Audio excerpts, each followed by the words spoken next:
عز الدين أناحي فجر مفاجأة مدوية بعد مباراة المغرب أمام مالي.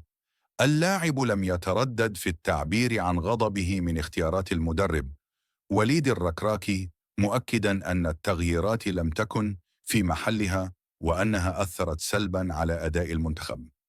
تصريحاته أثارت جدلا واسعا بين الجماهير المغربية وطرحت سؤالا كبيرا: هل يعيش الركراكي آخر أيامه على رأس العارضة الفنية؟ فالاختيارات الدفاعية كانت مثار جدل كبير. جواد اليميق بعيد عن المستوى وارتكب خطأ تسبب في ضربة جزاء. نايف أكرد لم يكن في مستواه، وغانم سايس مصاب. أما سفيان أمرابط فوصف بأنه عيب على الفريق الوطني، بطيء وكثير الأخطاء، ولم يقدم أي إضافة هجومية أو دفاعية. التغييرات التكتيكية بدورها أثارت استياء واسعا.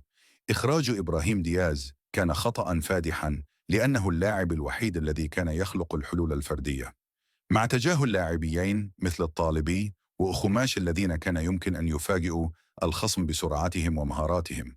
هناك تسريبات عن مستقبل الركراكي، فغضب فوزي القجع كان واضحا في الملعب، وحدث متزايد عن أن الجامعة الملكية لكرة القدم قد تفكر في إقالته قريبا إذا استمر الأداء المتواضع. بعض المصادر تربط الوضع بما حدث مع منتخب كوت ديفوار في النسخة السابقة من كأس إفريقيا، حين تمت إقالة المدرب بعد بداية كارثية ليعود الفريق بقوة ويحقق اللقب. هذا السيناريو أصبح مطروحا بقوة في المغرب، حيث يرى كثيرون أن تغيير المدرب قد يكون الحل لإنقاذ الحلم الإفريقي.